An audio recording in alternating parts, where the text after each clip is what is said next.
1000க்கும் மேற்பட்ட சுயமரியாதை திருமணங்களை தலைமையேற்று நடத்தி வைத்த இவருக்கு முத்தமிழ் அறிஞர் கலைஞர் அவர்கள் பெரியார் விருது வழங்கி கௌரவித்தார்.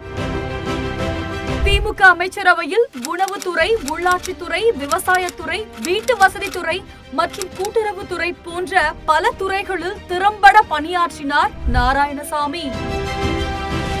தஞ்சை பெரியார் பகுத்தறிவு பண்பாளர், சுயமரியாதை சுடரொளி எனும் சிறப்புகளை கொண்ட மன்னைப்பா நாராயணசாமி 1993ஆம் ஆண்டு இயற்கை எய்தினார். அவரின் நினைவை போற்றும் வகையில் மன்னார்குடியில் இவருக்கு வெண்கல சிலை நிறுவப்பட்டது. மேலும் ஒரத்தநாடு தாலுகாவில் உள்ள அரசு உயர்நிலை பள்ளிக்கு இவரது பெயரை சூட்டி கௌரவித்தது தமிழ்நாடு அரசு. திமுக தகவல் தொழில்நுட்ப அணி கொண்டாடும் திராவிட மாதம்.